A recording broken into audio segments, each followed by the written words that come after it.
Viper 1-1. This is Viper Actual. Status: over.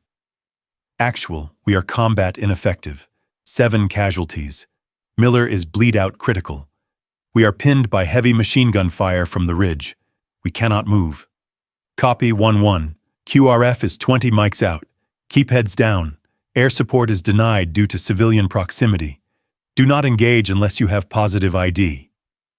Over. 20 minutes is a death sentence. Actual.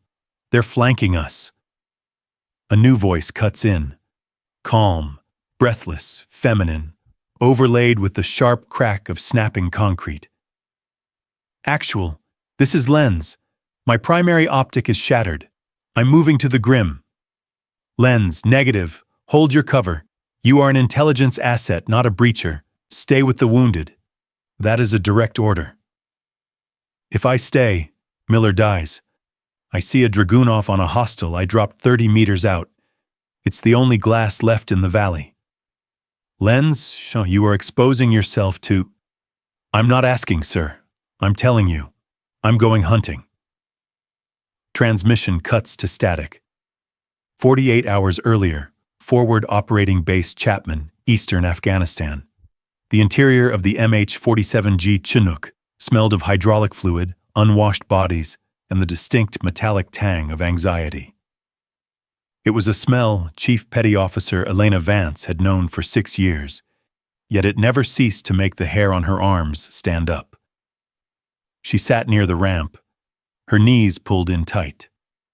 To her left and right were the men of chaotic energy, SEAL Team 4, Alpha Platoon. They were giants in the dark, illuminated only by the dull green glow of instrument panels and the red tactical lights on their helmets. They checked their weapons with a ritualistic rhythm. Bolt back, brass check, bolt forward, tap forward, assist. Elena did the same with her SR-25. It was a heavy beast of a rifle, a 7.62mm platform usually reserved for a designated marksman. Tonight, she wasn't just the cultural support attached to talk to Afghan women. She was an extra set of eyes that could reach out and touch someone from 800 meters. 2 minutes, the crew chief shouted, holding up 2 fingers. Lieutenant Graves, the platoon commander, turned his head. His face was obscured by a balaclava and night vision goggles, NVGs, but his body language was loud. He leaned in toward Elena, his voice fighting the roar of the twin rotors. "Chief Vance!" Graves shouted over the comms loop, his voice tinny in her headset. "Remember your lane. Once we hit the dirt, you stick to Miller. You are there to search the females and interpret. If we take contact, you bury your head. Clear?" "Clear, sir," Elena replied, her voice flat. She didn't take offense. Graves was new to the platoon, eager to prove he could bring his boys home safe. To him, she was a liability, a mandatory attachment from Big Navy required for the village search. He didn't know about the competitions at Quantico. He didn't know she could read wind traces on dry sand better than his, lead sniper. The Chinook flared, the G-force pressing Elena into the nylon webbing of her seat. The ramp dropped into the swirling dust of the Pech Valley. Green light. The team moved with liquid fluidity. Elena flowed with them, stepping off the ramp into the soft, treacherous moon dust of the riverbed. The air outside was freezing, a sharp contrast to the baking heat of the helicopter. High above, the peaks of the Hindu Kush blocked out the stars, jagged teeth tearing at the night sky. "Viper Actual, this is 1-1, touchdown. We are moving to Waypoint Echo," Graves whispered over the radio. "Copy 1-1. Be advised, ISR is intermittent. Clouds are thickening over the target area. You are on your own for the next 30 mics." Elena adjusted her plate carrier. It felt heavier tonight. The silence of the valley was wrong. Usually, there were dogs barking, the distant hum of a generator, or the smell of wood smoke. Tonight, The valley was a vacuum. No dogs, no lights. "Miller," Elena whispered, clicking her comms to the platoon channel. Miller was the heavy weapons guy carrying the Mk-48 machine gun. He was the only one who had bothered to learn her first name. "Go ahead, Lenz," Miller replied. "It's too quiet. Even the goats are asleep. Keep your spacing wide." "Copy that. You getting the itch?" "Yeah, the bad kind." They moved in a ranger file, boots crunching softly on loose shale.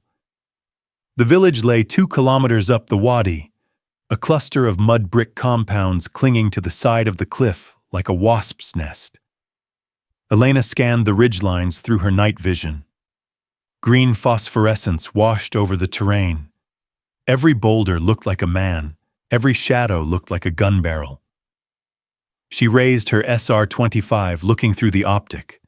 The glass was pristine, bringing the jagged rocks into sharp focus. She scanned the high ground, the key terrain. Nothing. But the feeling in her gut twisted tighter. It wasn't the presence of something that scared her. It was the absence of life. The decision to send them here, based on a single source of intel about a high-value target, felt rushed. "Hold," Graves signaled, raising a fist. The column froze. 30 meters ahead, the entrance to the village proper began. A single goat path led up into the maze of walls. "ROE check," Graves hissed. "PID, positive identification, required. No fire unless fired upon. There are civilians in those structures. Watch your sectors." Elena took a knee, her rifle scanning the rooftops. A curtain fluttered in a window on the second story of the largest compound. Just wind or movement. She zoomed in. For a split second, she thought she saw the glint of a lens, glass reflecting starlight. "Sir?" Elena said, her voice urgent but controlled. "I have possible movement, sector northeast. High structure, possible optic reflection." Graves paused. "I don't see it, Vance. Don't jump at ghosts." "It was there, sir." "Push on. We have a schedule." Elena lowered her rifle slightly, her finger hovering outside the trigger guard. She wasn't jumping at ghosts. She knew what looking down a scope felt like, and she knew when someone was looking back. They stepped into the village shadows. The trap was already set. They just hadn't heard the click yet. The transition from the riverbed to the village proper was not just a change in terrain. It was a shift in dimension. The ground turned from loose shale to hard-packed clay and jagged stone steps that wound upward like a scar on the mountainside. The village wasn't built on the mountain. It was carved into it, a vertical labyrinth of mud brick walls and overhanging terraces that blocked out the sky. Elena felt the burn in her quads immediately. Her kit weighed 60 pounds. Plates, ammo, radio, water, and the long SR-25 rifle strapped across her chest. Every step was a calculated effort to distribute that weight silently. Beside her, Miller, the machine gunner, was breathing in short, controlled huffs. The Mk-48 machine gun he carried was a beast, and in this thin mountain air, oxygen was a luxury item. "Spread out," Graves whispered over the inter-team radio. "Watch the high windows. Don't bunch up." The order was sound, but execution was nearly impossible. The alleyways were claustrophobic, barely wide enough for 2 men to walk abreast. The walls pressed in, radiating the cold of the stone. Elena kept her eyes moving, her NVGs painting the world in a grainy, surreal green. She scanned the rooftops, the gaps in the walls, the darkened doorways that looked like empty eye sockets. Too quiet. The thought hammered in her brain, syncing with her pulse. She had done a dozen key leader engagements in this valley. Even at 0200 a village breathed. You should hear the shifting of goats in their pens, the cough of a sick child, the low murmur of prayer, or at least the aggressive barking of the feral dogs that guarded these compounds. There was nothing. Just the sound of American boots on ancient stone and the wind whistling through the peaks above. Actual, this is Lens. She keyed her mic, keeping her voice to a sub-vocal whisper. I'm seeing zero pattern of life. No livestock in the lower pens. No water jugs at the communal pump. This place has been sanitized. Copy, Lens. Intel said the HVT moves with a large security detail. They might have locked the locals down, Graves replied. His tone was dismissive, focused on the objective rather than the atmosphere. Maintain interval. We're 5 mics from the Elders' compound. Elena gritted her teeth. Locked down was one thing. Evacuated was another. If the women and children were gone, it meant the rules of engagement for the enemy had changed. It meant the village wasn't a home anymore. It was a fortress prepared for a siege. She shifted her gaze to the ridge looming directly above the village, the high ground. It was a black void against the stars. If she were setting an ambush, that's where she would put her heavy guns. Firing down into these narrow alleys would be like shooting fish in a barrel. Miller, she whispered, tapping the gunner on his shoulder as they paused at a sharp corner. Eyes up, 11 o'clock, that ridge line. Miller tilted his head back, his helmet scraping against the mud wall. I see it. Nasty spot. If they open up from there, we have nowhere to go but down. Exactly. Keep the saw pointed up. They moved again. The incline steepened. Elena's boots slipped on a patch of loose gravel, and she dropped a hand to steady herself. The ground was dry, bone dry. In a valley where water was life, the irrigation channels running alongside the path were empty.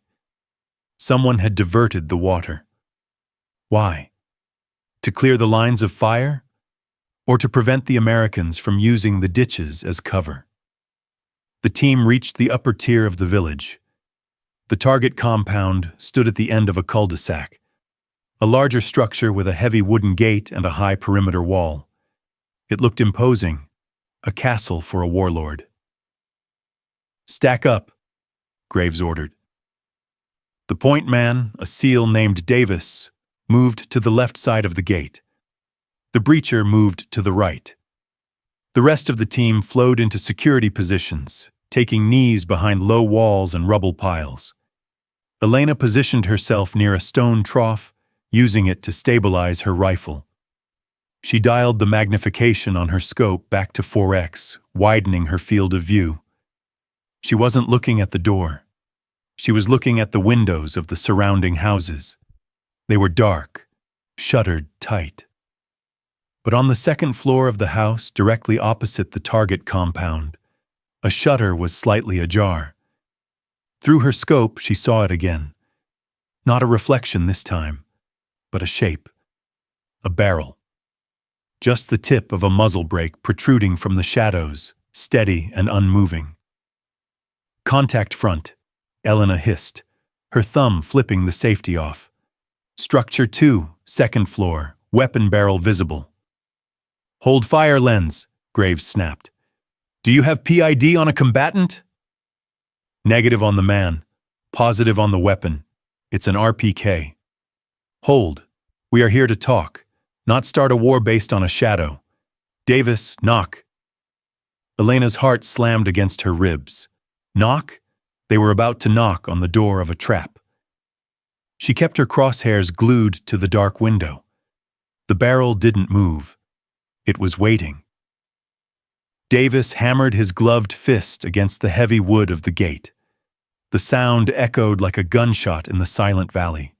Thud, thud, thud. Open up! U.S. forces! The interpreter shouted in Pashto. Silence stretched. 1 second, 2 seconds, 10. Then, the creak of rusty hinges.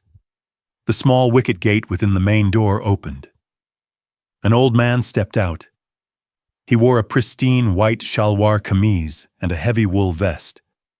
His beard was dyed henna orange, and his eyes were hard, glittering in the tactical light of Davis's rifle.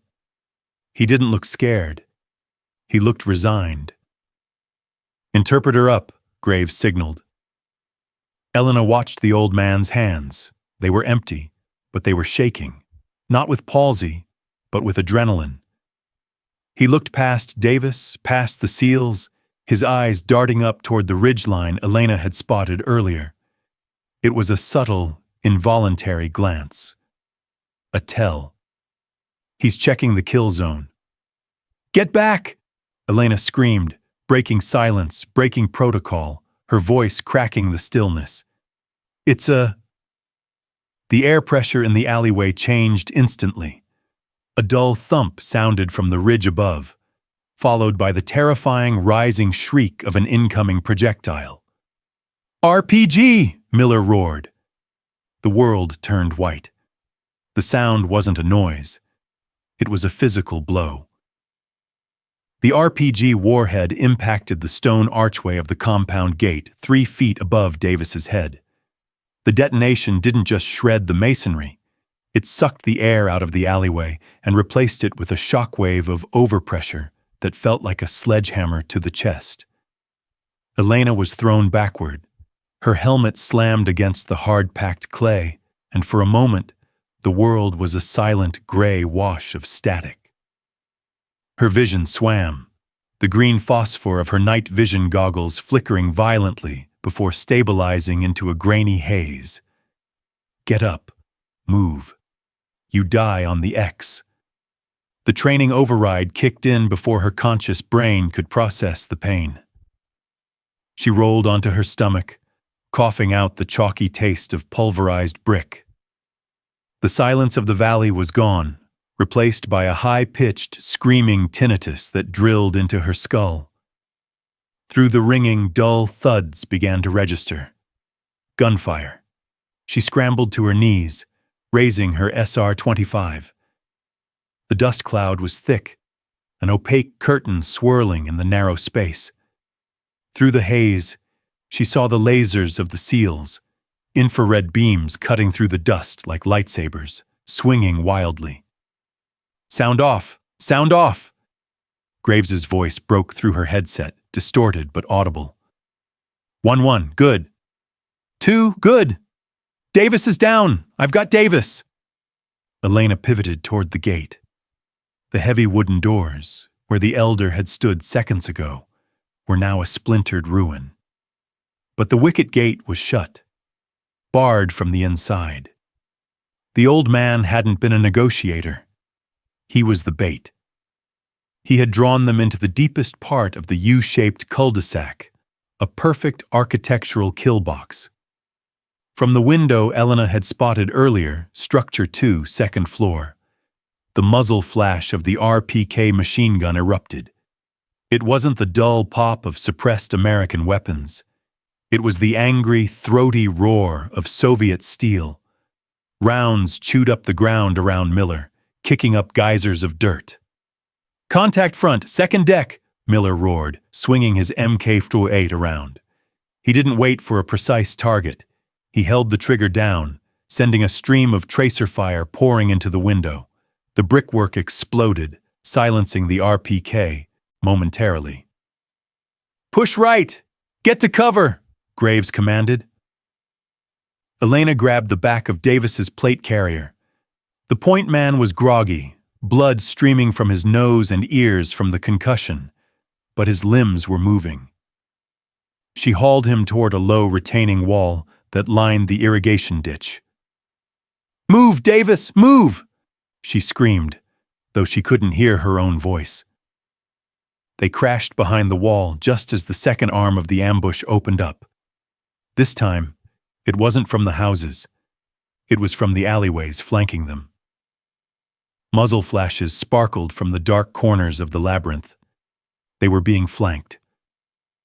"They're closing the back door," someone shouted. Rear security, engage! Elena propped her rifle on the wall. Her hands were shaking, not from fear, but from the sheer violence of the adrenaline dump. She forced a breath, holding it to steady her reticle. A figure sprinted across a rooftop to her left, silhouetted against the stars. Target. She didn't think about the politics or the elder. She squeezed the trigger.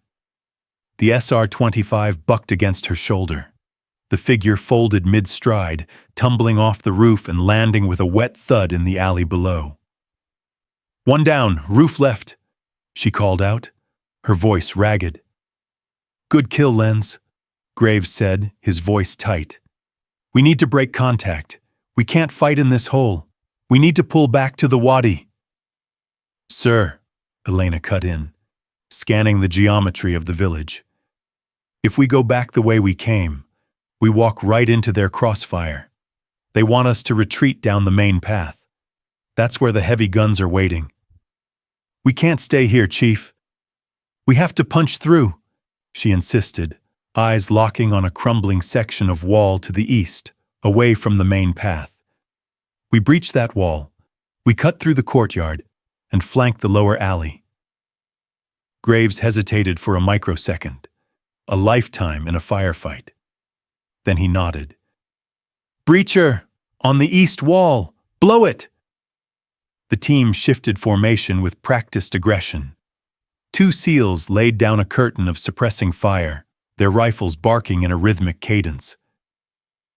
The breacher rushed the crumbling wall, slapping a strip of C4 charge against the mud bricks.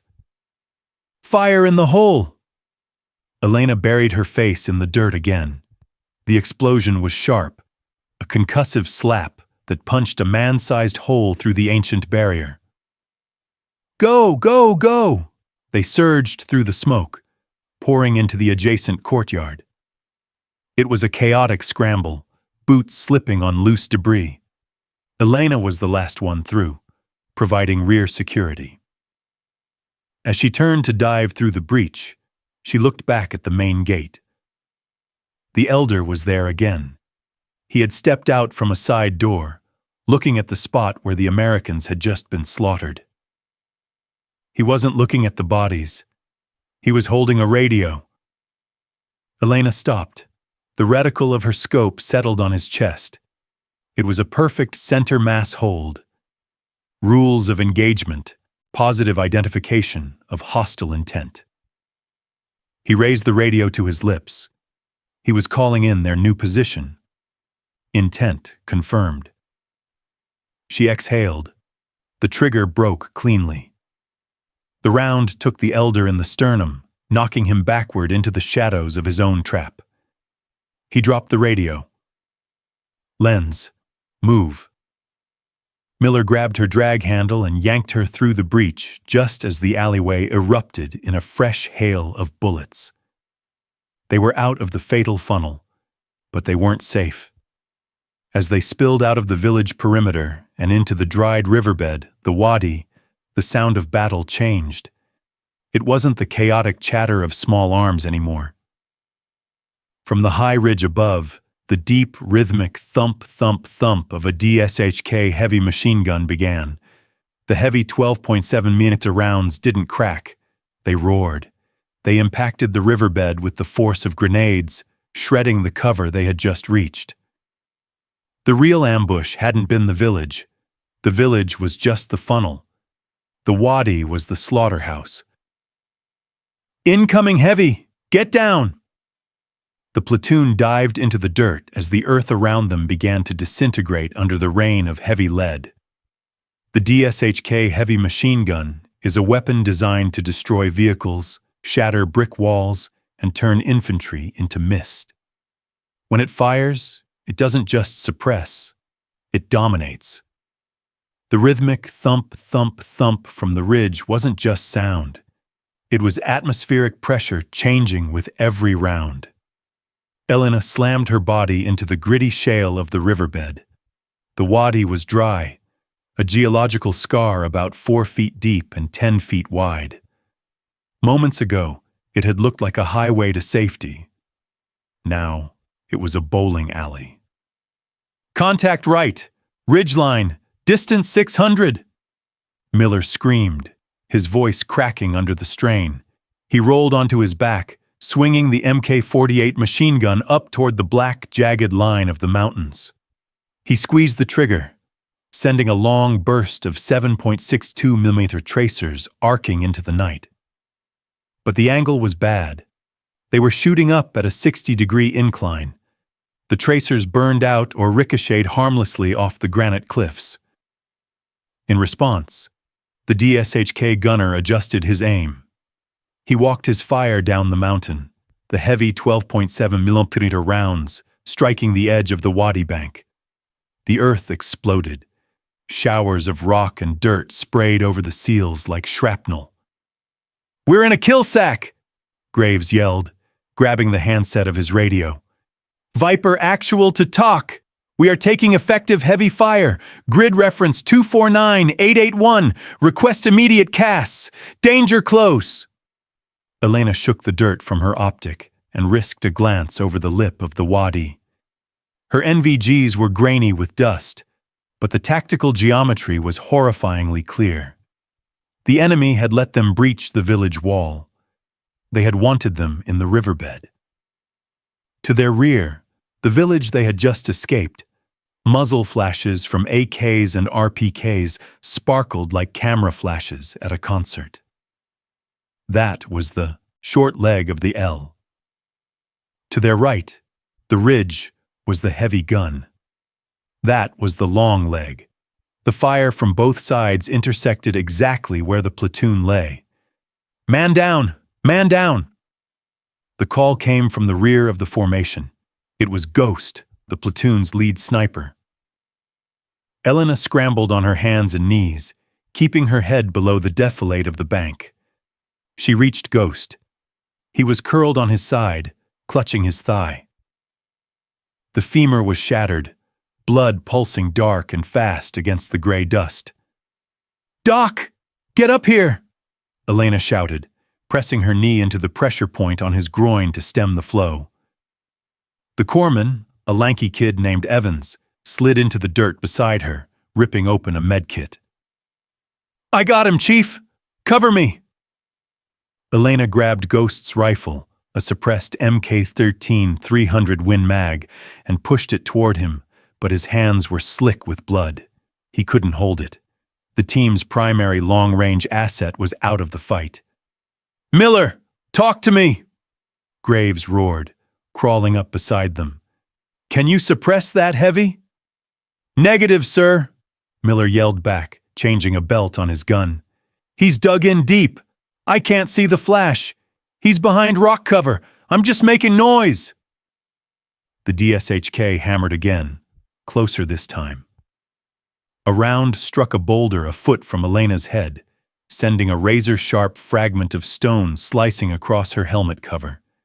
The enemy gunner was dialing it in. He wasn't spraying anymore. He was hunting. "Air is denied, actual." The radio crackled with the terrifying indifference of a command center miles away. "Negative on airstrike. Village is still designated populated.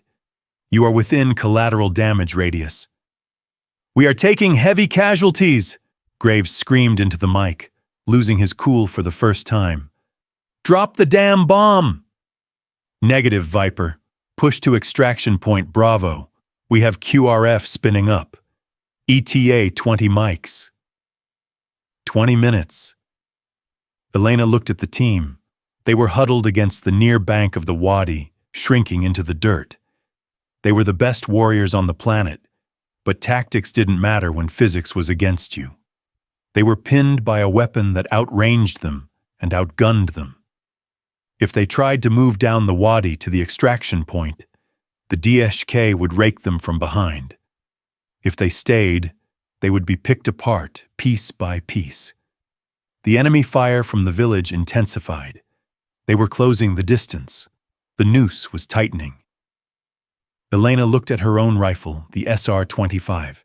It was a semi-automatic sniper system, lighter than Ghost's bolt action, but capable. She crawled up the bank, inches at a time, until her scope cleared the dirt. She needed to find the heavy gun. If she could put a round through the gunner's optic, maybe she could buy them time to move. She breathed in, trying to slow her heart rate.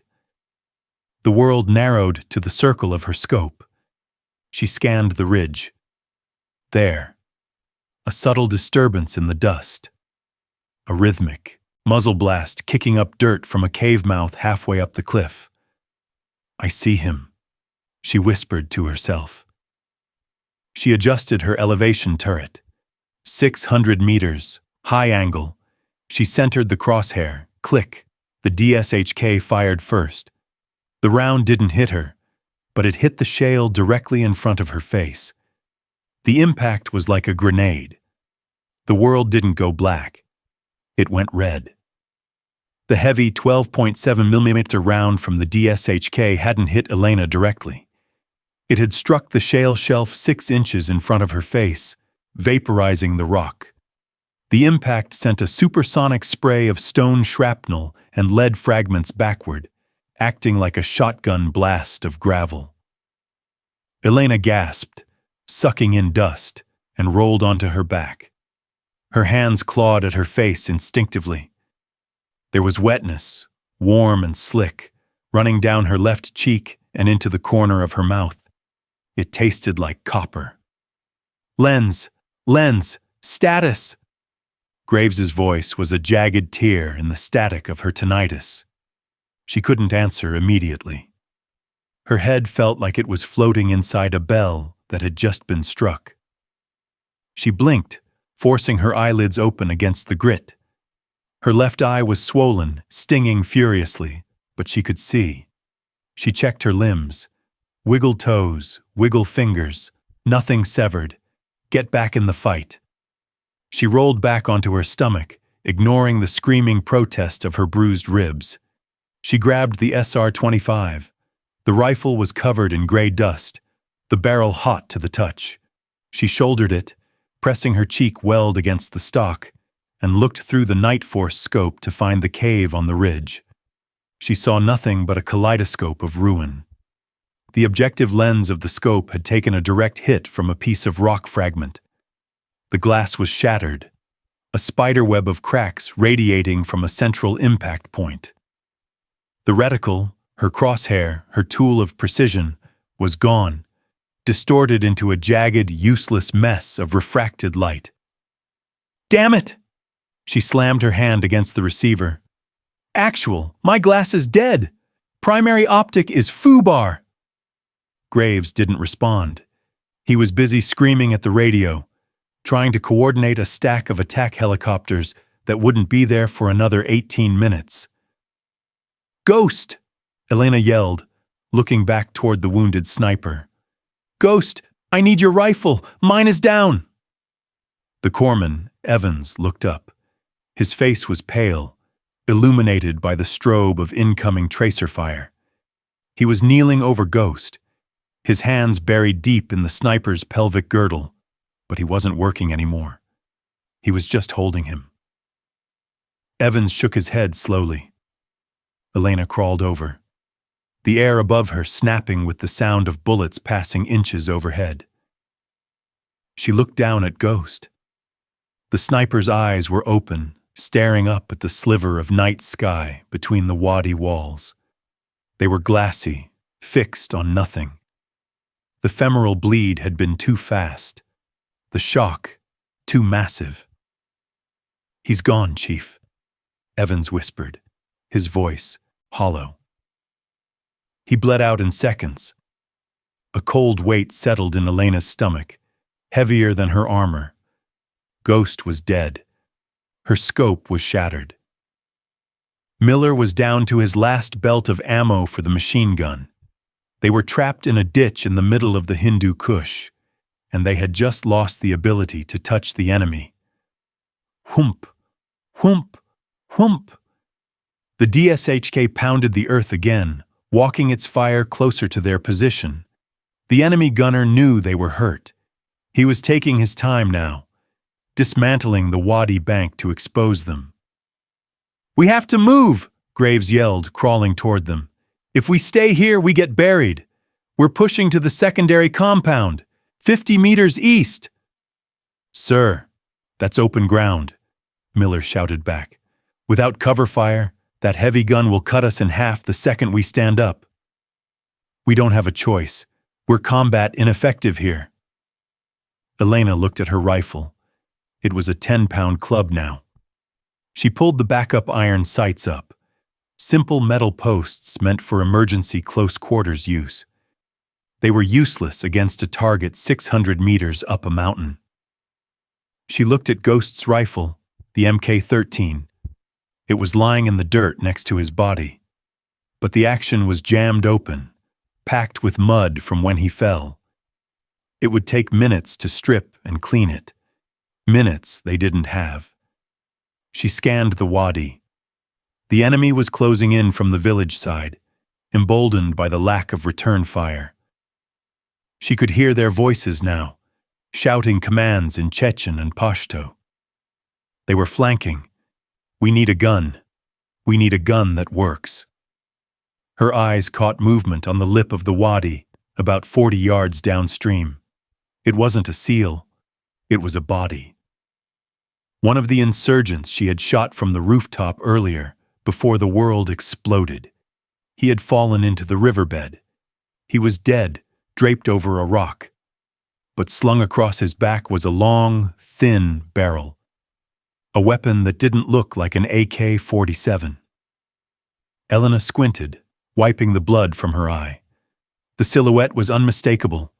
The wooden stock, the long receiver, and crucially, the distinct profile of a PSO-1 scope mounted on the side.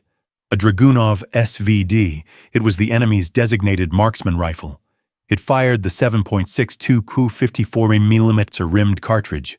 Powerful, accurate, and it was sitting 40 yards away, just outside the perimeter of safety.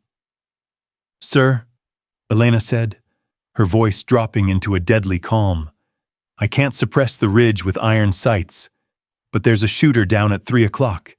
He has a Dragunov." Graves looked at her, his eyes widening. "Vance, no, that's in the open. That's the kill zone. If I don't suppress that heavy gun, we all die in this ditch, sir. Miller is dry. Ghost is gone. That is a negative. Hold your position. That is a direct order." The DSHK rounds chewed up the ground between them, showering Graves in dirt. The lieutenant flinched, curling into a ball. Elena didn't flinch. She looked at the dead man. She looked at the gun. She did the math. 40 yards. Low crawl. 5 seconds to get there. 10 seconds to check the weapon. She looked at Graves. He was a good officer, but he was thinking about protocol. He was thinking about how to explain a dead female sailor to his superiors. She was thinking about survival. "I'm not asking," she whispered. She unclipped her sling. She dropped her broken SR-25 in the dust. "Lenz, don't you do it!" Miller screamed. Elena dug her toes into the shale. She didn't look back. She pushed off, launching herself out of the defilade and into the open ground. Leaving cover is an unnatural act. The human brain is wired to seek shelter when loud noises threaten survival. But Elena forced her body to reject millions of years of evolution. She didn't run. Running was suicide against a heavy machine gun. She swam. She hit the dirt flat, her chest scraping against the sharp shale of the riverbed. The moment she cleared the defilade, the air around her turned into a swarm of angry hornets. Bullets snapped and hissed, cracking the sound barrier inches from her ears. "Keep your heels down, face in the dirt, dig." She clawed forward, using her elbows and knees to drag her body weight through the gravel. Her breath came in ragged, dusty gasps. Every inch was a battle. The 40 yards to the dead sniper looked like 40 miles. Thump, thump, thump. The DSHK on the ridge barked. The rounds weren't hitting her yet, but they were impacting the wadi floor to her left, walking a line toward her. The gunner was searching, firing blind into the dust cloud she had kicked up. "Lens, get back!" Graves's voice was a frantic buzz in her earpiece, but she tuned it out. There was no going back. She made 10 yards, then 15. Suddenly, the ground in front of her erupted. A burst of small arms fire from the village flank chewed up the earth, stitching a line across her path. This wasn't the heavy gun on the ridge. This was the infantry closing in from the rear. They had seen her. Elena froze, pressing her face into a divot in the ground. She was pinned. If she moved forward, the infantry would cut her down. If she stayed, the DSHK would find her. She was stranded in no man's land, 20 yards short of the SVD. But she wasn't alone. 5 feet to her right, tangled in a cluster of dried roots, was another body. It wasn't the sniper. It was a fighter she hadn't noticed before. Face down, wearing a chest rig and a checkered scarf. Lying next to his outstretched hand was an AKM.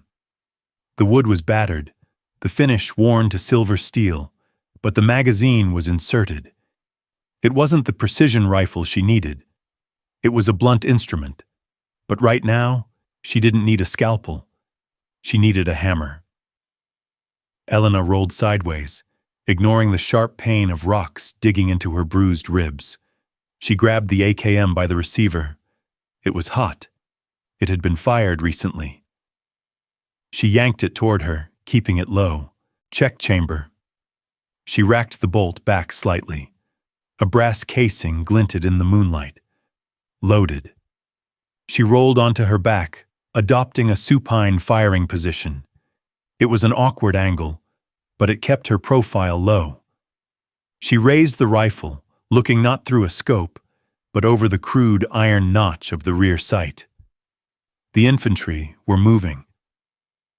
She saw 3 shadows detaching from the village wall, sprinting toward the wadi lip. They were coming to finish the team. Elena didn't have a reticle. She didn't have windage adjustments. She had a front sight post and instinct. She squeezed the trigger. Bang, bang! The AKM bucked violently, the recoil impulse sharper and less refined than her SR-25. The rounds went high, sparking off the rocks above the runners. Aim lower. The 7.62 39mm drops, but at this range, it hits hard. She adjusted, burying the front sight into the center of the laid shadow's mass.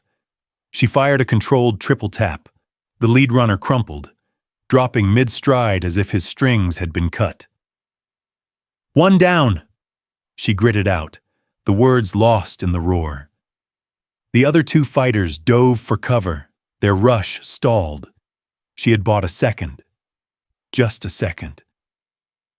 She shifted fire to the second shadow hiding behind a scrub bush.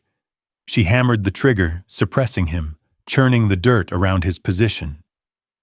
The AKM rattled and shook, the muzzle flash blinding her night vision for a split second with every shot. Click. The hammer fell on an empty chamber. Damn it! She stripped the magazine, reaching for the dead fighter's chest rig to find a reload. Her fingers fumbled with the unfamiliar pouches. She ripped one free, a heavy, curved steel magazine, and jammed it into the magwell. Rock and lock. Rack the bolt. She brought the gun up again, but the barrel was smoking. The DSHK gunner on the ridge had stopped firing at the team. He had seen the muzzle flashes from her position. The heavy gun swiveled. The deep, rhythmic thumping stopped for a heartbeat. The pause before the correction. He was aiming at her. Elena dropped the AKM. It had served its purpose. It had stopped the flank, but it couldn't reach the ridge. The SVD was still 15 yards away, 15 yards of open, bleeding ground. She looked at the distance. She looked at the SVD, the scope glinted in the starlight, promising salvation. "Move or die, Vance," she whispered. She dug her toes in again. The heavy machine gun roared, and the earth around her began to disintegrate. The distance between life and death is often measured in inches, but for Elena, it was measured in seconds. The heavy machine gun on the ridge hammered a rhythm of destruction, each round impacting the earth with the force of a jackhammer. She pushed off her back foot, launching herself forward in a desperate, scrambling lunge. The shale under her boots gave way, slick and loose. She wasn't crawling anymore. She was clawing, her fingernails tearing into the dirt as she dragged her body toward the pile of rags that was the dead sniper. 10 yards. A 12.7-meter round struck a boulder to her right. The rock detonated. A jagged shard of granite moving at supersonic speed slashed through the air. Elena felt the impact before the pain. It was a heavy, dull thud against her right thigh, like being kicked by a mule. The leg buckled instantly, refusing to hold her weight. She collapsed forward, her face slamming into the gravel. Then came the heat. A searing liquid fire spread from her hip to her knee. "Hit! I'm hit!" she screamed, the words lost in the concussive roar of the valley. She didn't stop. Stopping meant dying. She dragged herself the final 5 feet, using only her arms and her good leg, leaving a dark, wet smear in the dust behind her. She reached the dead sniper. He was slumped behind a low, crescent-shaped ridge of earth, a natural firing position he had chosen carefully. She rolled into the depression next to him. The smell hit her immediately. Unwashed wool, stale tobacco, and the copper tang of fresh blood. "Cover!" she gasped, pressing herself flat against the cold earth. The DSHK rounds chewed up the top of the ridge, showering her and the corpse in dirt. But the angle was shallow enough. For the moment, she was in defilade. Elena rolled onto her back, gasping for air. She looked down at her leg. Her pants leg was torn, the fabric rapidly darkening with blood. It was bright red. Arterial? Maybe? Venous? Definitely. Fix the leak. Then fight. Her hands moved with the jerky, frantic speed of shock. She ripped the cat tourniquet from the pouch on her vest. She slipped the loop over her boot, dragging it up her leg until it was high on her thigh, well above the wound site. She cranked the windlass, 1 turn. The pressure bit into her muscle. 2 turns. The pain was blinding, a white-hot spike that made her vision gray out. 3 turns. She gritted her teeth so hard she felt a molar crack.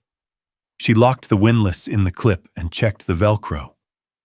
"Tight!" she hissed through clenched teeth. She slapped the time strap down. No pen to write the time, but it didn't matter. If she didn't kill the gunner on the ridge in the next 5 minutes, the time of death would be now. She took a breath, holding it to steady the tremors in her hands. The bleeding slowed. The tourniquet held. Now, the prize. She turned to the dead man. He was young, maybe 20, his eyes staring blankly at the dirt. His rifle lay beneath him. Elena grabbed the barrel and yanked it free. It was a Dragunov SVD, the classic Soviet marksman's rifle. It was long, elegant, and battle-worn. The wood stock was chipped, and the metal was worn to a silver sheen, but the action felt smooth. She pulled the bolt back. It slid on greased rails. A round ejected. A long-rimmed 7.62 50 cartridge. Live weapon. She released the bolt, letting it slam home, chambering a fresh round. She dropped the magazine to check the load. It was heavy. Maybe 7 or 8 rounds left. She patted the dead man's chest rig, finding 2 spare magazines. She shoved them into her dump pouch. She ran her hand over the scope. It was a PSO-1, the standard Soviet optic. It looked alien compared to her high-tech Night Force, It was offset to the left of the receiver, a strange, bulky tube with a rubber eye cup. "Lens, talk to me!" Graves's voice was desperate in her ear. "We are taking casualties. Miller is out. They're moving on us." Elena wiped the sweat and grit from her right eye. She dragged the SVD up to the lip of the ridge, resting the bipod on a flat rock. "Actual, this is Lens," she said, her voice surprisingly steady, anchored by the weight of the steel in her hands. "I have the package. I am engaging." She pressed her eye to the rubber cup of the scope. The world inside the optic was different. It wasn't the crisp, illuminated crosshair of her American rifle. It was a dim, yellowish field of view. The reticle was a complex series of chevrons and range-finding curves etched into the glass. It was old tech, analog and brutal. There was no battery power for the illumination. The reticle was black against the dark mountainside. She scanned the ridge. The DSHK muzzle flash was a consistent, rhythmic bloom of light. Distance. She didn't have her laser rangefinder. She had to use the stadiometric rangefinder built into the scope, the little curved line at the bottom designed to measure the height of a standing man. She shifted the scope, bracketing a silhouette near the cave mouth. He fit between the 6 and the 7. 650 meters. It was a long shot for an unfamiliar rifle with unknown zero. If the dead sniper had zeroed it for 100 meters, she would have to hold high. If he had zeroed it for 300, she would have to hold differently. She didn't have time for math. She had to feel it. She settled the stock into her shoulder. It was shorter than she was used to, the length of pull uncomfortable. She adjusted her cheek weld. The chevron hovered over the muzzle flash of the heavy gun. She breathed out, emptying her lungs, willing her heart to stop hammering against her ribs. "Watch the wind," she whispered. There was a slight crosswind coming down the valley. She favored the left edge of the flash. She squeezed the trigger. The SVD didn't crack like the M4. It boomed. The recoil was a long, firm shove. Through the scope, she saw the dust kick up 3 feet low and 2 feet right. Low and right. Adjust. She worked the bolt? No, semi-automatic. She just reset the trigger. She raised the chevron, holding it slightly above the flash, compensating for the drop. She shifted left. Send it. She fired again. This time, there was no dust impact. But the rhythmic thumping of the DSHK stopped. A scream echoed from the ridge, faint but audible over the ringing in her ears. "Target hit!" she yelled. "Heavy gun is down! Repeat, heavy gun is down!" "Holy hell, Lens!" Miller's voice broke through. "Pour it on 'em!" She didn't celebrate. She knew how these crews worked. One man goes down, another steps up. She kept her eye glued to the scope, waiting for the shadow to move again. The prize was hers, but now she had to pay for it. The silence following Elena's shot was fragile, a held breath in the middle of a hurricane. On the ridge, the DSHK gunner was down, draped over the receiver of his weapon. But Elena knew the doctrine of these fighters. The weapon is more valuable than the man. They would not leave it unmanned. "Actual, gun is cold," Elena reported, her voice tight. "But they're swarming it. I need 10 seconds to figure this glass out." "You don't have 10 seconds, Lens," Graves replied, his voice breathless. "We are moving. Cover us." Elena pressed her eye back into the rubber cup of the PSO-1 scope. The optic was a relic of the Cold War, a masterclass in analog utility. Unlike the clean, uncluttered crosshairs of her American night force, the Soviet view was busy. On the bottom left was a curved line with numbers. 2, 4, 6, 8, 10, the stadiometric rangefinder. It was designed to fit a standing man, 1.7 meters tall, under the curve to estimate distance. In the center, there was no single crosshair, but a vertical stack of chevrons, little arrows pointing up.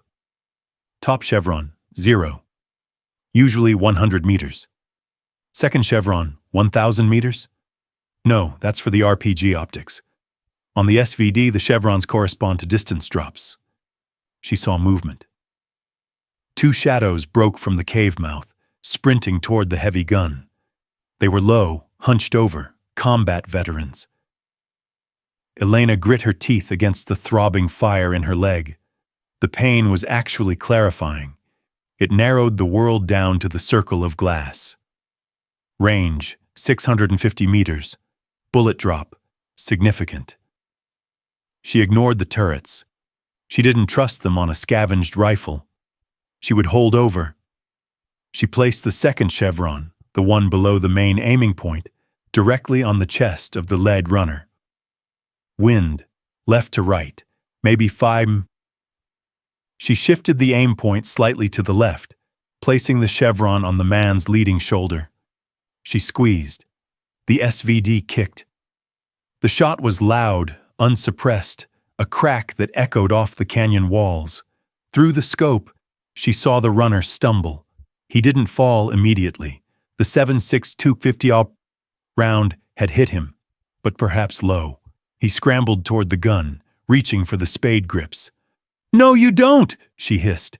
She fired again, rapidly. Bang! Bang! The second shot took him in the neck. He collapsed backward, sliding down the scree slope. The second man froze. He looked at the body, then looked down into the wadi, trying to spot the muzzle flash. He saw her. Elena saw him raise an AK.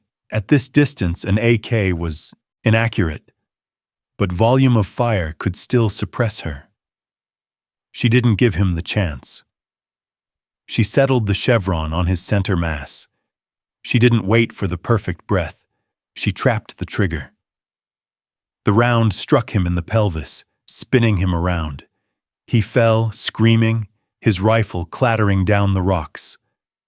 "Clear," she whispered. "Ridge is clear." "Moving! Moving!" Miller shouted from the wadi floor. Below her, the SEALs were up and running. They were abandoning the cover of the bank, sprinting across the open shale toward the secondary compound, 50 meters away. It was a desperate dash. Without the heavy gun hammering them, they had a chance. But the infantry in the village weren't done. "Contact left! They're coming out of the alley!" 3 fighters emerged from the village shadows, trying to flank the running SEALs. They were 400 meters from Elena, moving laterally. Moving targets. Lateral lead. This was the hardest shot in the book. A target moving across your field of view requires you to shoot at empty space, trusting that the bullet and the man will arrive at the same point in time. Elena shifted the heavy rifle. The tourniquet on her leg was screaming, her muscles cramping from the unnatural position. She forced herself to ignore it. She wasn't a body anymore. She was a platform for the rifle. She tracked the lead fighter. He was running hard. Lead him by 2 body widths. She placed the top chevron 2 man widths in front of him. She kept the rifle moving, swinging through the target. Fire. The bullet kicked up dirt behind him. Too much lead. The Russian ammo was slower than she expected. Adjust. 1 body width. She fired again. The lead fighter dropped as if he'd run into a wall. The round caught him in the side, punching through his chest rig. The other 2 fighters dove for the ground, their momentum broken. "Tango down!" she called. "Flank is stalled! Keep moving!" She was finding the rhythm now. The SVD was rough, the trigger was heavy, and the recoil was sharp, but it was a rhythm she could understand. It was a dance of geometry. Distance, drop, wind, lead. She scanned the village wall. She saw a man standing calmly in a doorway, pointing. He wasn't holding a rifle, he was holding a radio. An officer, a coordinator, the head of the snake. He was partially obscured by a mud wall. Only his head and shoulder were visible. Distance, 450 meters. Elena licked her dry lips. This required precision the SVD wasn't famous for. She steadied the bipod on the rock. She controlled her breathing. Inhale, exhale, pause. The chevron hovered over his shoulder. She applied pressure to the trigger, feeling the two-stage take-up. Crack. The radio man's head snapped back. He crumpled into the shadows. "Command element neutralized," she reported. "Lens, we are at the breach point." Graves's voice came through, sounding relieved. "We're stacking up. Get your ass down here. We're not leaving you." Elena looked at the distance between her position and the team. 40 yards. But now, every gun in the valley knew where she was. The moment she stopped shooting, they would swarm her position. "I can't move yet, sir," she said, ejecting the empty magazine. "If I stop suppressing, they'll pin you at the breach. Get inside. Establish a base of fire. Then I move." She grabbed a fresh magazine from her dump pouch, one she had taken from the dead man. She rocked it into the mag well. Click-clack. She was alone in the dark, bleeding, holding a dead man's gun, and she had never felt more lucid. She was the shield. But as she scanned the ridge again, a glint caught her eye. Not the broad flash of a machine gun, but a single sharp sparkle of light. High up, higher than the DSHK cave, a scope. Someone else was up there. Someone who wasn't spraying and praying. Someone who was waiting for her to fire again so they could trace the flash. The enemy sniper. The glint was gone as quickly as it had appeared, but the information it conveyed remained burned into Elena's retina. High angle, Sector 12, elevation 800 meters. She didn't freeze. Freezing was a reaction for prey. She moved. She collapsed the bipod of the SVD and rolled violently to her left, jamming her body into the deepest recess of the shallow depression. Crack-thwack. The bullet arrived a fraction of a second later. It didn't whine or hiss. It snapped with the vicious authority of a high-velocity round impacting close by. It struck the exact spot where her head had been 3 seconds ago, pulverizing the rock and sending a spray of stone shards into her shoulder. "Sniper," she hissed to herself, though there was no one around to hear it. This wasn't a spray-and-pray conscript with an AK. This was a hunter. He had waited. He had watched her suppress the machine gun crew, watched her drop the radio operator, and he had timed his shot for the moment she paused to reload. "Lens, sitrep," Graves called over the radio. "We are in the breach. Are you moving?" "Negative actual," Elena replied, pressing her face into the dirt. "I am pinned. Enemy sniper, high ridge. He has me dialed in. Can you break contact? If I move, he kills me. If I stay, he kills me. I have to take him. We can't cover you up there, Lens. I know. Get the team secure, out." She cut the transmission. She needed silence. The situation was a tactical nightmare. She was lying in a position that the enemy sniper likely knew by heart. This was his teammate's nest. He probably knew the range down to the inch. He knew the wind. He knew the cover. She was fighting a ghost in his own house. She looked at the dead body of the man she had taken the rifle from. He was lying on his side, stiffening in the cold mountain air. A grim idea formed in her mind. A tactic born of desperation and the cold logic of survival. She grabbed the dead man's collar and heaved. The pain in her leg flared white-hot, threatening to black her out, but she gritted her teeth and pulled. She dragged the corpse up and over her legs, positioning him on the lip of the ridge to her right. She propped him up slightly on a rock, arranging his scarf to flutter in the breeze. It wasn't a perfect decoy, but in the low light and shadows, it might pass for a shooter adjusting their position. She slid herself to the left, away from the body, pushing the barrel of the SVD through a narrow gap between two jagged boulders. It was a keyhole position, a tiny aperture that concealed her muzzle flash, but severely limited her field of view. She waited. The wind whistled through the rocks. Her heart beat against the frozen ground, a slow, heavy drum. Come on, take the bait. High on the ridge, a muzzle flashed. Crack. The bullet slammed into the dead man's chest, thumping into the dead meat with a wet, hollow sound. The corpse jerked. Got you. Elena didn't look at the body. She looked at the flash. It had come from a cluster of gray rocks near the summit, tucked deep into a shadow. It wasn't a cave. It was a hide, a constructed firing port. He was firing through a gap no wider than a dinner plate. She settled the stock of the SVD into her shoulder. The rifle was hot now. The thin barrel of the Dragunov heated up quickly, and heat meant vertical stringing. The shots would start to climb. She had to aim low.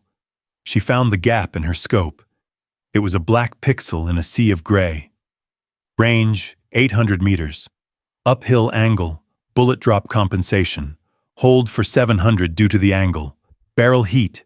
Aim at the bottom edge of the gap. She breathed in. The air was thin, tasting of dust and cordite. She exhaled halfway and held it. The reticle settled. The chevron floated over the black hole in the rocks. She knew he was cycling his bolt. He thought he had hit her. He would be coming back onto the scope to confirm the kill. He would be looking for the slump of a body. He would see the corpse. He would think he won. For a split second, she saw movement in the gap. A shape. The curve of a helmet. The reflection of a lens. Send it. She squeezed the trigger. The SVD roared, the recoil driving into her bruised shoulder. She didn't blink. She rode the recoil, forcing the scope back onto the target. Sparks erupted from the rocks on the ridge, a puff of gray dust. "Miss," she whispered, her stomach dropping. She racked her brain. Had she pulled it? Was the wind stronger up there? Then she saw it. Something fell from the gap. It wasn't a body, it was a rifle.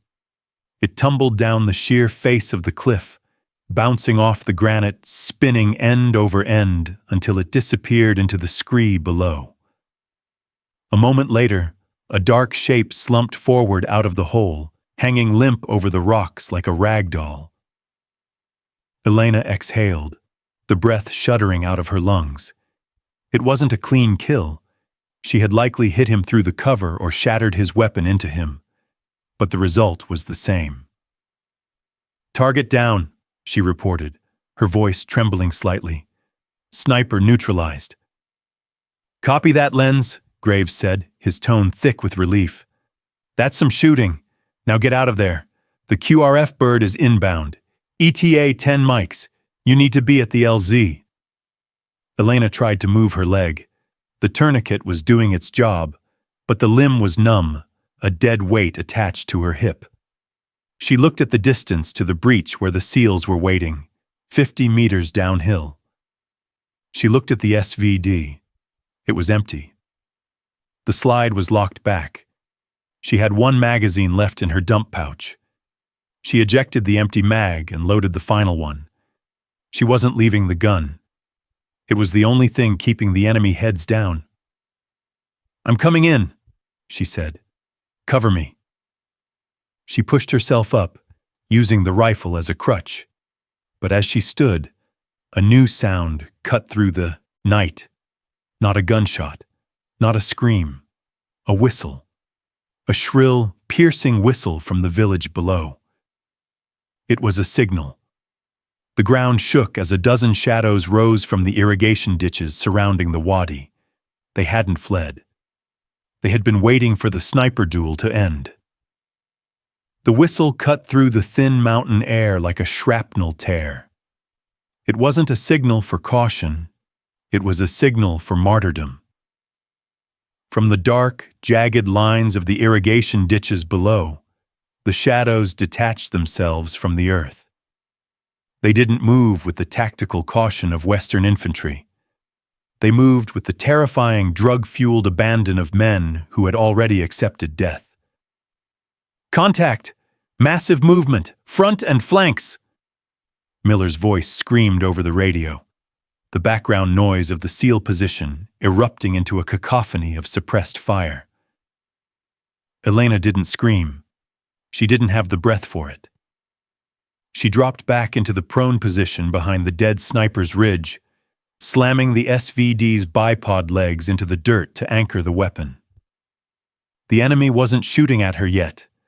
They were focused on the main prize, the breach in the compound wall where the SEAL platoon was bottlenecked. The fighters were sprinting across the open ground, a wave of dark shapes surging toward the Americans. Distance, 300 meters. Closing fast. Elena pressed her eye to the rubber cup of the PS-01 scope. The yellow-tinted glass turned the chaotic night into a surreal, monochrome film. Target priority. Heavy weapons first. She scanned the wave. There, a man lagging slightly behind the sprinters, carrying a long, tubular object on his shoulder. An RPG-7 gunner. If he got within range of the compound wall, he would turn the SEAL's cover into a tomb. She settled the chevron on his chest. He was moving diagonally. Led him. Half a body width. She squeezed the trigger. Crack. The rifle bucked. Through the scope, she saw the RPG gunner spin violently, the rocket launcher flying from his hands. He hit the ground and didn't move. 1. She didn't wait to confirm. She traversed right. Another fighter was stopping to kneel, raising an AK to spray the breach. Crack. The round took him high in the shoulder, knocking him flat. 2. "Lenz, you are drawing fire," Graves yelled. "Get your head down." "If I stop, you die," she gritted out, her voice a low growl. She was drawing fire. The muzzle flash of the SVD was unsuppressed, a bright tongue of flame in the darkness. She was a lighthouse in a storm.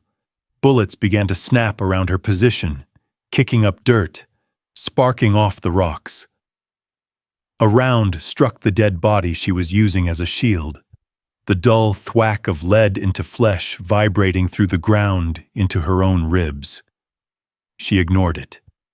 She was in the black, the mental state where fear is replaced by pure, mechanical function. She saw a cluster of 3 fighters bunched up near a dry well, using it for momentary cover, mistake. She fired. The man on the left dropped. The other 2 hesitated, looking for the source of the fire. That hesitation cost them their lives. Crack, crack, 4, 5. The SVD was getting hot. Heat waves, mirage, began to rise from the barrel, distorting the view through the scope. The targets started to shimmer, dancing like ghosts. Elena adjusted her focus, blinking the sweat from her eyes. The pain in her leg was a distant, throbbing alarm that she acknowledged, but refused to answer.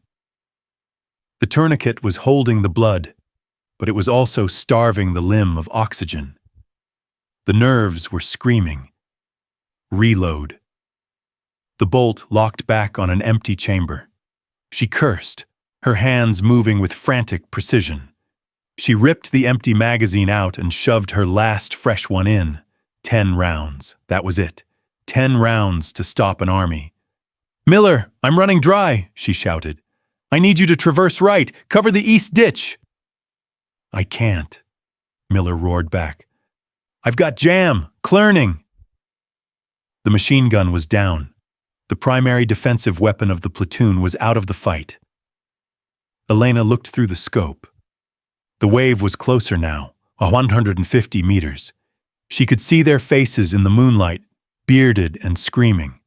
She saw a leader, a man waving a pistol, urging the others forward. He was the catalyst. If she killed him, the wave might break. He was weaving, using his men as shields. Elena tracked him. The reticle hovered, bounced, and settled. Breathe. Squeeze. 6. The leader dropped, but the wave didn't break. They were too close, too committed. They surged past his body. Elena fired faster now, abandoning the perfect sight picture for combat-effective hits. Center mass. Anywhere. Just put them down. 7. 8. 9. The rifle was burning her hands. The wood of the handguard was smoking. The recoil was bruising her shoulder bone, hammering the same spot over and over. A fighter broke through the line, getting within grenade range of the SEALs. He pulled the pin on a dark sphere. Elena shifted targets. It was a snapshot, pure instinct. Crack. The bullet hit him in the thigh. He fell, dropping the grenade at his own feet. 2 seconds later, a dull explosion engulfed him and the man behind him. 10. 11. Click! The SVD ran dry again. Elena stared at the open chamber. The silence was deafening. The wave was 50 meters out. She had no more magazines. Her sidearm was a 9mm pistol, useless at this range. She looked around the nest. The dead sniper had nothing left. But down the slope, about 20 yards toward the enemy, lay the body of the RPG gunner she had killed first. "No," she whispered. "That's suicide." Then she heard the screams of the SEALs below. They were engaging with rifles, but they were being overwhelmed by volume. Elena dropped the SVD. She scrambled out of the nest, sliding down the scree slope on her good leg and her backside, heading straight toward the enemy dead. She wasn't running away. She was scavenging. She reached the RPG gunner. His eyes were open, staring at the stars. Lying next to him was the launcher, and in a canvas bag on his back, 2 more rockets. She had never fired an RPG-7 in combat. She had only trained on them for familiarization. Safety off. Cock the hammer.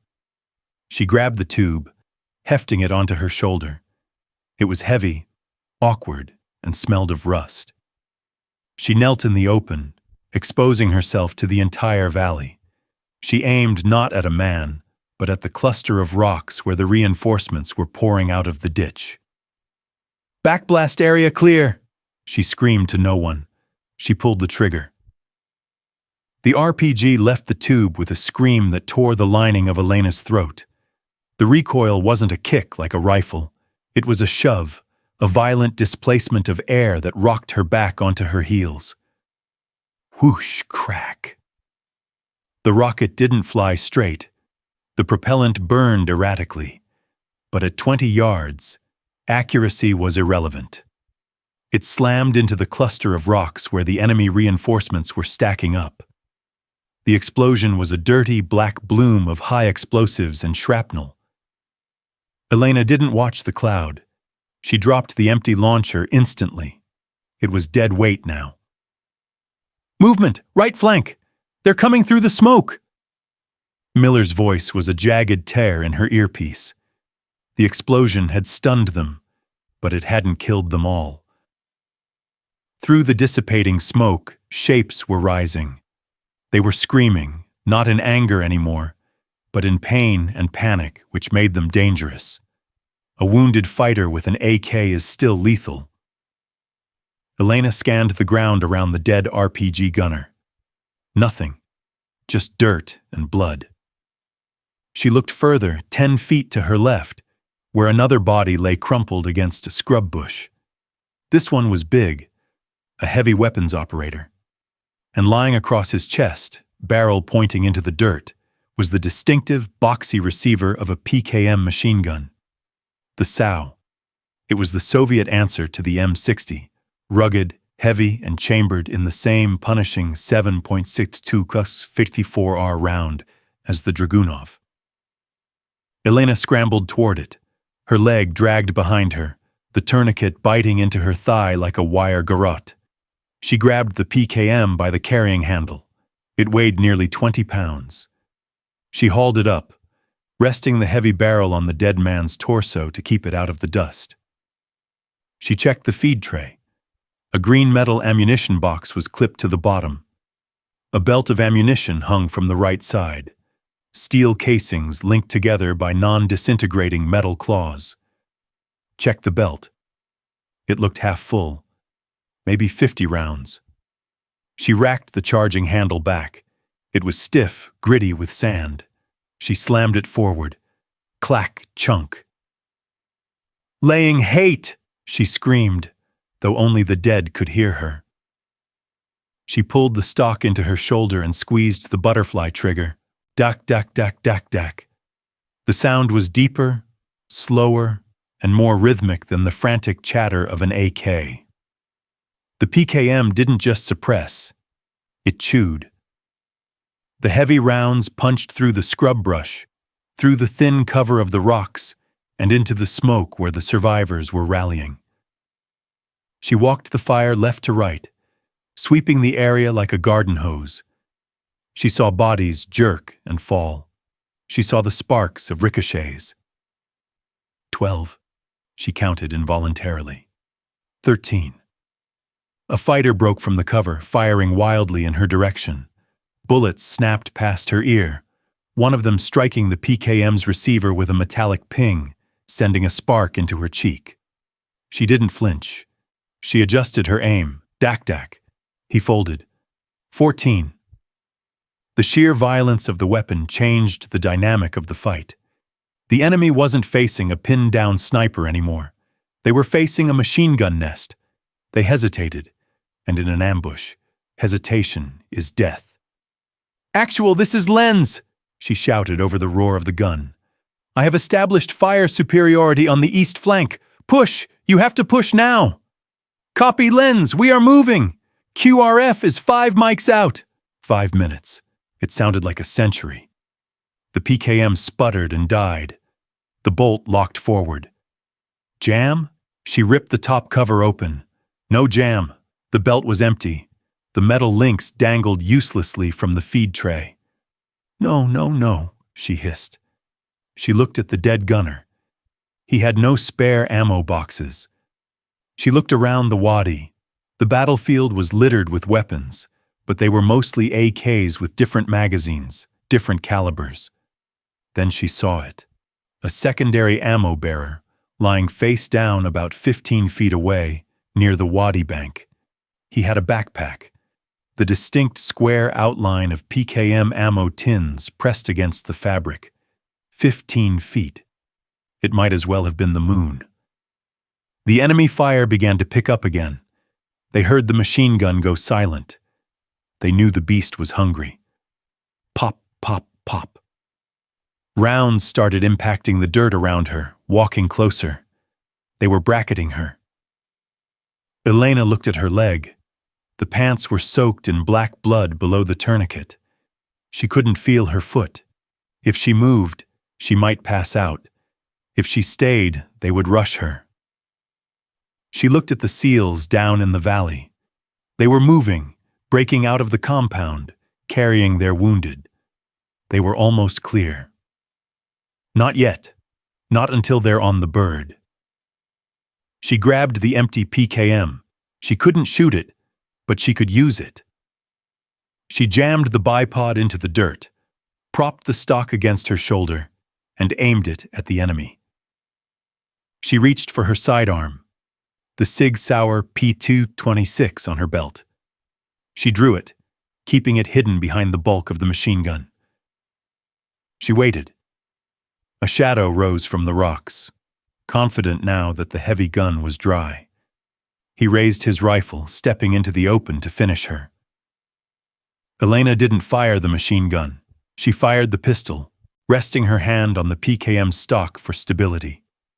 Pop. The 9mm round hit him in the throat.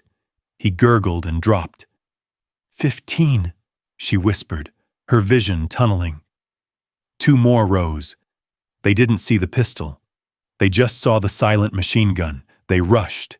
She fired twice. Pop, pop. 16, 17. The slide of her pistol locked back. Empty.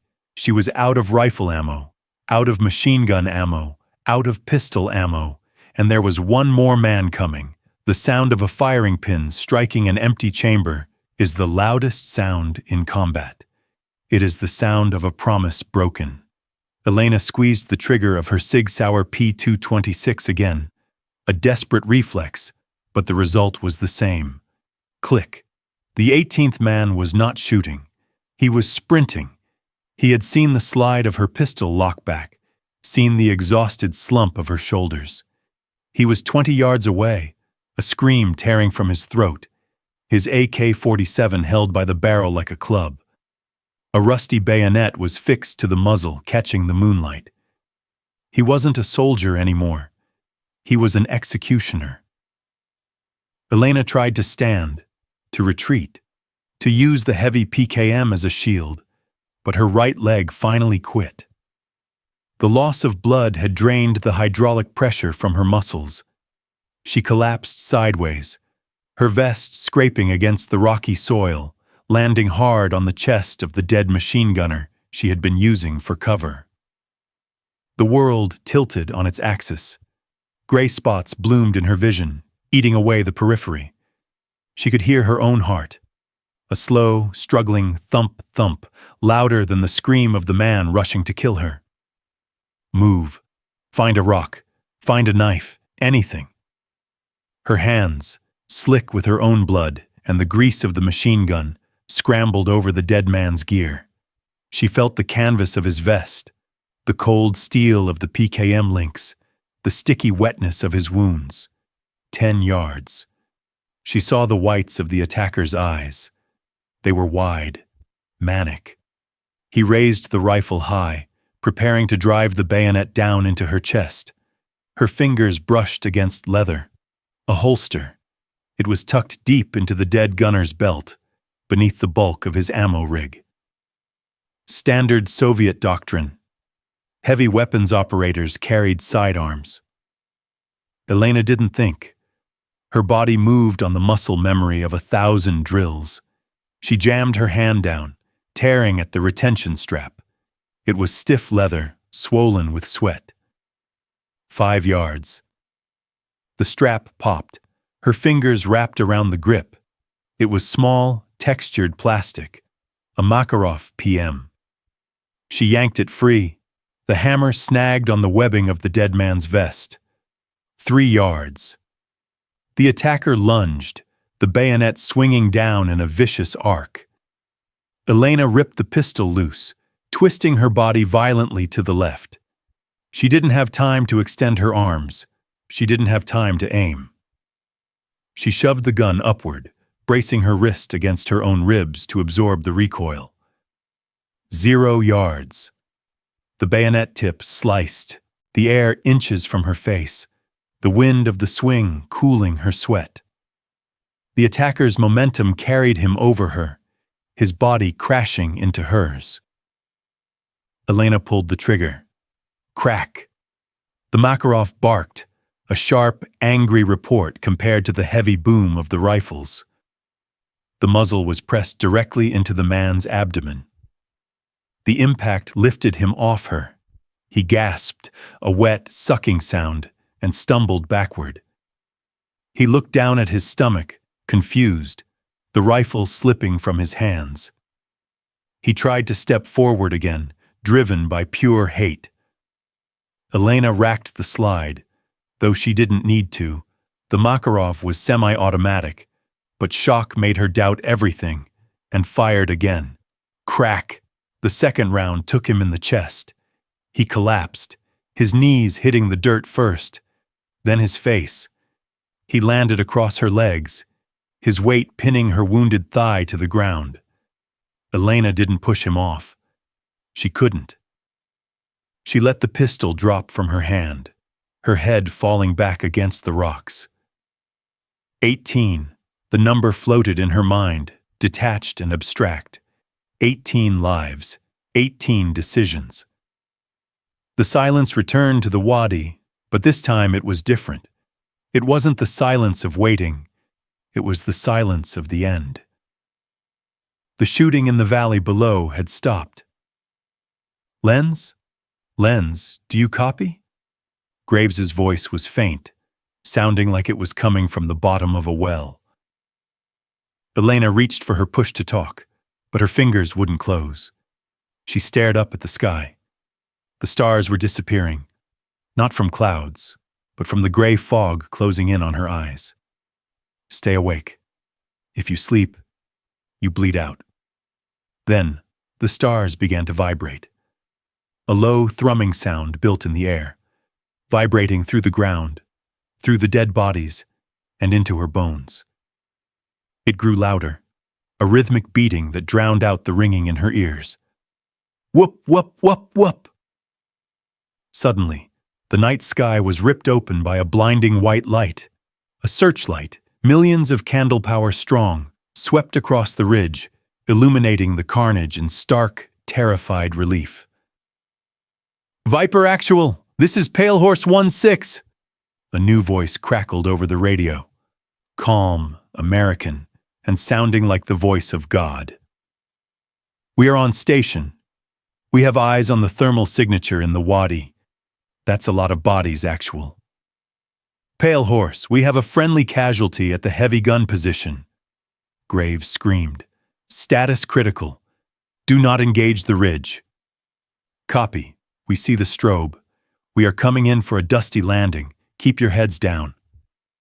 The roar of the MH-47 Chinook was deafening. The downdraft hit Elena like a physical blow, kicking up a sandstorm that stung her face. She closed her eyes against the grit. She felt hands on her. Not the rough, violent hands of the enemy, but strong, gloved hands. Someone was lifting the dead fighter off her legs. I got you, Chief. I got you. It was Miller. He was yelling, but to her it sounded like a whisper. Tourniquet is high and tight. She's lost a lot of blood. Doc Evans was there too, his knee pressing into her hip to check the seal on the band. Can you hear me, Elena? Evans shouted, shining a light in her eyes. Squeeze my hand. Elena tried. She thought she was squeezing, but her hand lay limp in his. She's crashing. Get her on the litter. Move! Move! The world dissolved into a series of disjointed images. The ceiling of the helicopter, the red lights of the cargo hold, the face of the door gunner looking down at her with wide, horrified eyes, and the vibration of the floor as the bird lifted off, pulling her away from the gravity of the grave. She felt a mask being pressed over her face. Oxygen, cold and sweet. She tried to speak. She wanted to tell them about the scope, about the windage on the SVD, about the 18th man. Rest now, Lens, Graves's voice said, close to her ear. You're done. You're going home. Elena Vance closed her eyes. The war was over. The silence finally won. The interior of an MH-47 Chinook at combat speed is a sensory assault. The twin rotors beat the air with a violence that vibrates the teeth in your skull. The smell is a nauseating cocktail of JP-8 jet fuel, hydraulic fluid, burnt cordite, and the metallic copper tang of fresh blood. For Chief Elena Vance, it was a fading tunnel of red light and noise. She was strapped to a litter suspended from the fuselage wall, her body jumping rhythmically with the turbulence. Her vision was gone, reduced to a gray static, but her hearing was hyper-acute, picking up the frantic shouts of the men hovering over her. I need a line! Veins are collapsed! Doc Evans screamed, his voice strained even through the headset. She's shunting! BP is 60/40. Drill it! IO access! Graves's voice cut in. The lieutenant wasn't a medic, but he was holding the bag of saline, squeezing it like a stress ball. Elena felt a sharp, sickening crunch in her left shoulder, the sternal intraosseous device punching through bone to deliver fluids directly into her marrow. It should have hurt. It should have been blinding agony. She felt nothing but a distant pressure. Cold. That was the only sensation left. A deep, permeating cold that started in her toes and was creeping up toward her chest. It was the cold of a body shutting down, diverting heat from the extremities to keep the brain and heart alive for a few more minutes. She tried to shiver, but her muscles wouldn't obey. "Pushing TXA," Evans yelled. "Get me the heater blanket. We're losing heat." Across the cargo hold, Miller sat on the red nylon bench seat, his head in his hands. He was covered in dust and grime, his MK-48 machine gun resting between his knees. Next to him lay the pile of scavenged weapons they had thrown onto the bird at the last second, evidence of the anomaly they had just witnessed. The battered AKM, the Dragunov SVD with the INO chipped stock, the heavy PKM with the empty belt, and the rusted RPG launcher. Miller looked at the pile, then at the small, broken figure on the litter. He keyed his mic, his voice thick. "Actual, look at that gear. She didn't just survive down there. She cleaned house." Graves looked up from the litter, his face streaked with sweat and camouflage paint. He stared at the enemy weapons. Standard procedure was to destroy enemy ordnance in place, but in the rush, they had grabbed everything near her. "Focus, Miller," Graves snapped, though his tone lacked its usual bite. "Doc, how far out are we?" 10 mics to J-Bad. Keep talking to her, sir. Don't let her drift." Graves leaned in close to Elena's ear, gripping her gloved hand. Her glove was soaked in blood, not hers, but the blood of the men she had killed. "Lenz, you stay with me," he shouted. "You hear me? You disobeyed a direct order. You don't get to die before I can write you up. That's too easy." Elena heard him. The words floated in the red fog. Write me up. It was a joke, a dark Navy joke. She wanted to smile, to tell him that the SVD pulled to the right, but her jaw was locked. The 18th man. The memory of the bayonet flashed in her mind, brighter than the red tactical lights. The smell of his sweat. The look in his eyes when the Makarov fired. It wasn't triumph she felt. It was a heavy, suffocating weight, the weight of survival. The helicopter banked hard, the G-forces pressing her down into the nylon mesh. 30 seconds! Landing now! The crew chief signaled, holding up a fist. The rear ramp began to lower while they were still 10 feet off the tarmac, letting in a blast of hot, dry Afghan air. The lights of the forward surgical team, FST, blurred past. White halos in the night. "Load and go! Watch the IVs!" 4 hands grabbed the litter handles. They hit the ramp, running. The transition from the vibrating chaos of the helicopter to the stable, sterile brightness of the trauma bay was jarring. Elena's eyes fluttered open for a split second. She saw the white ceiling tiles. She saw the faces of the surgical team. Masks, protective eyewear, blue gowns.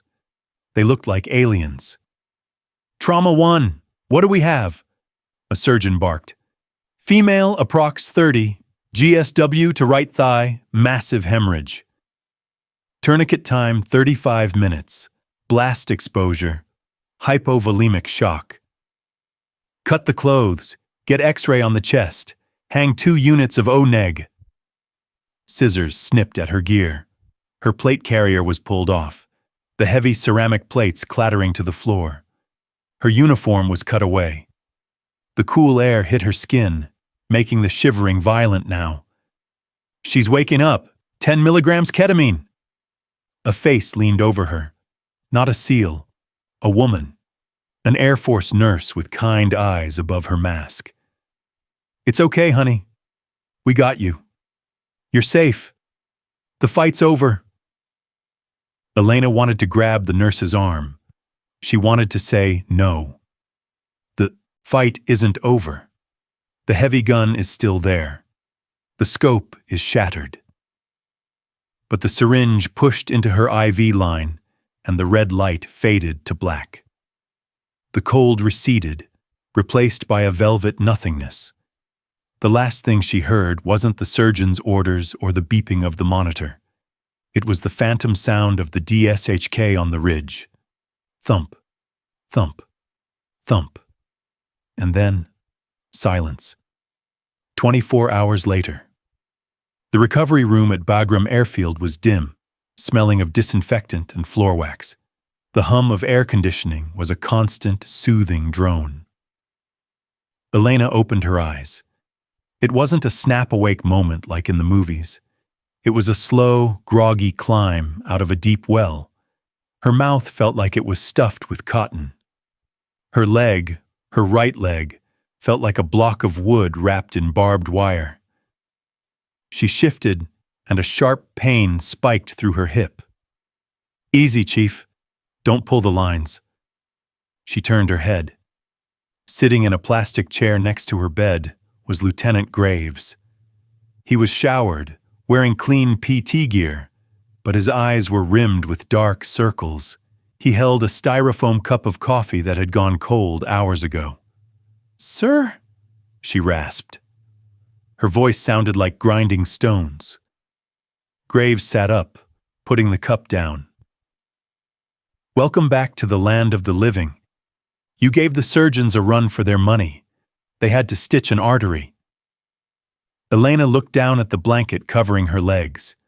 Both feet were there. She wiggled her toes. They moved. "The team?" she asked. "Banged up. Miller took some shrapnel in the arm. Davis has a concussion. But everyone is walking." Graves paused, looking at his hands. "Because of you." Elena stared at the ceiling. "I disobeyed your order, sir. I left the perimeter." Graves let out a short, dry laugh.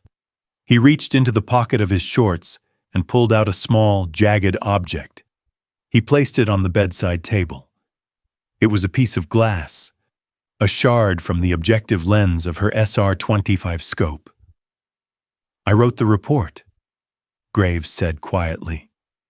"Officially, you engaged targets of opportunity to facilitate the team's extraction. The details of how you engaged them and with what weapons, those are classified, for the sake of the unit's dignity, if nothing else." He stood up, looking down at her with a mixture of frustration and awe. "You killed 18 combatants, Lenz. You used 4 different weapon systems, 3 of which were Russian. The intel guys are calling it a statistical anomaly. The boys? The boys are calling it a miracle." Elena touched the shard of glass. It was sharp, cold. "It wasn't a miracle," she whispered. "It was just math." Graves nodded slowly. "Get some sleep. We fly back to the States in 48 hours. You're done with the valley." He walked to the door, then stopped and turned back. "Oh, and Vance?" "Sir?" "Next time I tell you to stay put, just ignore me." He walked out. Elena lay alone in the dim room. She closed her eyes, but she didn't sleep. Behind her eyelids, she was still crawling through the dust, looking for the next gun. The war doesn't end with a bang. For the wounded, it ends with the hum of high-bypass turbofan engines. Elena lay strapped to a stanchion inside the cavernous belly of a C-17 Globemaster III. She was part of a human cargo manifest, 3 vertical tiers of litters stretching down the center of the aircraft. The lighting was dim, a sleepy blue hue designed to calm the broken bodies being ferried from the dust of Bagram to the gray skies of Landstuhl, Germany. She wasn't in the Pech Valley anymore. She was in the tube. Her right leg was immobilized in a vacuum splint, elevated slightly. The pain had changed. It wasn't the sharp, hot knife of the initial wound. It was a deep, throbbing ache, a geological pressure as if her bones were trying to fuse with the metal of the stretcher. Beep, beep, beep. The cardiac monitor mounted above her head kept a steady, hypnotic rhythm. She stared at the acoustic padding on the fuselage wall. Every time she closed her eyes, the blue light vanished, replaced by the yellow tint of the PSO-1 scope. She saw the reticle. She saw the chevron hovering over the chest of the RPG gunner. She felt the kick of the SVD, thump, kick, thump, kick. Chief Vance? A face appeared in her peripheral vision, a flight nurse wearing a flight suit and a headset around her neck. Pain scale? 1 to 10? The nurse asked, her voice professional, detached. Elena licked her dry lips. 4. Liar, the nurse said gently, checking the display on the PCA pump. Your heart rate spikes every time you drift off. I'm bumping your bolus. Try to sleep. The nurse pushed a button. A cold sensation trickled into Elena's IV. The edges of the world softened. But she didn't want to sleep. Sleep was where the 18th man waited. Sleep was where the bayonet finally connected. She turned her head to the right. The litter across the aisle was occupied. A man. His arm was heavily bandaged, suspended in a sling, but he was awake. He was staring at her. It was Miller. The machine gunner looked smaller without his armor, without the bulk of the MK-48. He looked like just a guy from Ohio, pale and tired. He made a gesture, a small, subtle thumbs up. Then he pointed to his eyes, then to her. I see you. Elena managed a weak nod. It was a lifeline. It confirmed that she wasn't hallucinating the last 48 hours. The valley had happened. The crawl had happened. The C-17 hit a pocket of turbulence, shuddering slightly. The vibration traveled through the metal frame of the litter, jarring Elena's leg. She gasped, her back arching involuntarily. The nurse was there instantly, adjusting the straps. Easy. We're crossing the Alps. Almost there. The Alps. Snow. Ski resorts. Hot cocoa. Peace. It felt obscene. How could the world contain both the Pech Valley and the Alps in the same 12-hour flight? How could people be skiing on one side of the globe while she was shooting men with their own guns on the other? The dissonance made her nauseous. This was the decompression everyone warned about. The speed of modern logistics meant you could be killing people on Tuesday and watching cable TV in a hospital bed on Thursday. The brain couldn't keep up. The soul got left behind somewhere over the Caspian Sea. Preparing for descent, the pilot's voice crackled over the PA. Landstuhl Regional Medical Center in 30 mics. As the plane banked, the change in pressure popped Elena's ears. For a second, the sound was gone, and in that silence, she heard it again. The click of the empty Makarov, the click of the empty SVD, the click of the empty PKM. She squeezed her eyes shut, her hands gripping the sheets. She wasn't a hero. She was just a mechanic who had run out of parts. She had scavenged life from death, trading pieces of metal for seconds of time. 18. Graves had said the number. It sounded like a score. It wasn't a score. It was a weight. 18 ghosts following her to Germany.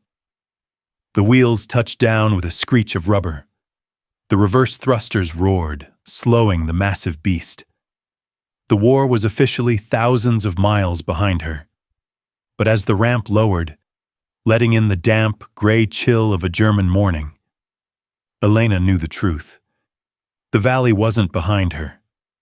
It was etched into the glass of her mind, a scratch that would never buff out. She was safe, and she had never felt more terrified. 3 weeks later, The air in Virginia Beach smelled of salt spray and jet fuel. But inside the windowless room on the second floor of the command building, the air smelled only of recycled ozone and floor polish. Chief Petty Officer Elena Vance stood at the position of attention. She wore her service dress blues, the fabric stiff and immaculate. Her ribbons were perfectly aligned. The only flaw in the image was the cane leaning against the table and the slight, involuntary tremble in her right leg when she shifted her weight. Across the polished mahogany table sat Commander Sterling, a man with silver hair and eyes that had read too many casualty reports.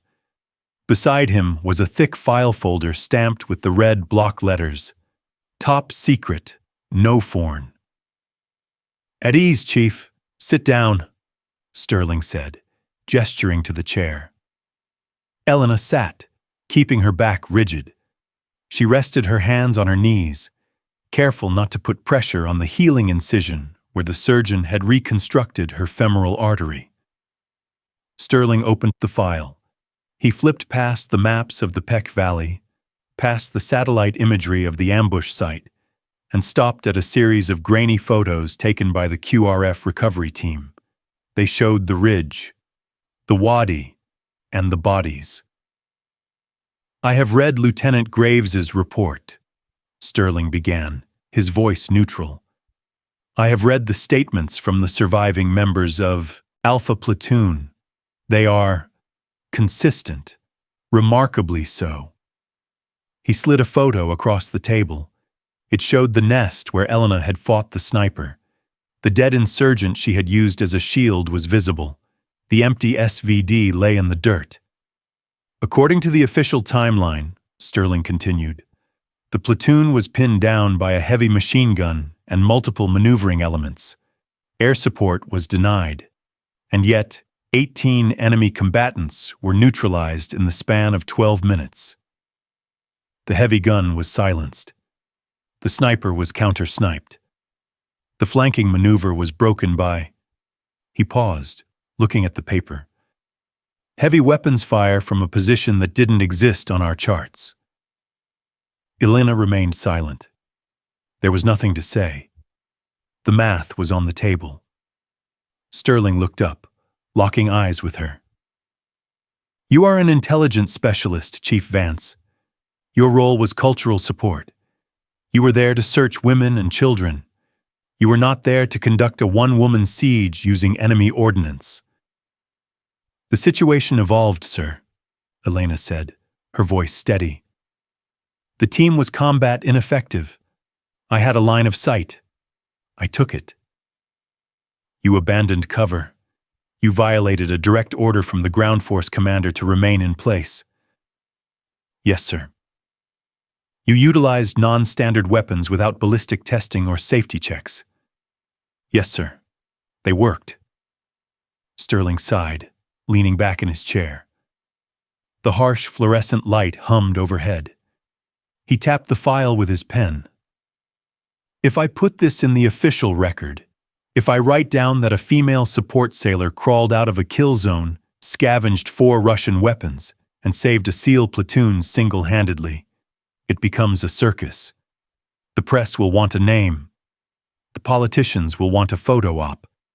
And the enemy will have a face to target." He closed the file. The slap of the cardboard cover echoed in the room. "We don't do circuses here, Chief. We do results." Sterling pulled a single sheet of paper from a separate folder. It was a citation for a Navy Commendation Medal with a V device for valor. The text was generic. "For meritorious service, providing suppressing fire, assisting in the extraction of wounded personnel." It was a lie by omission. It turned her blood-soaked crawl into a polite paragraph. It erased the 18 men. It erased the SVD. It erased the bayonet. "This is the official narrative," Sterling said, sliding the paper toward her.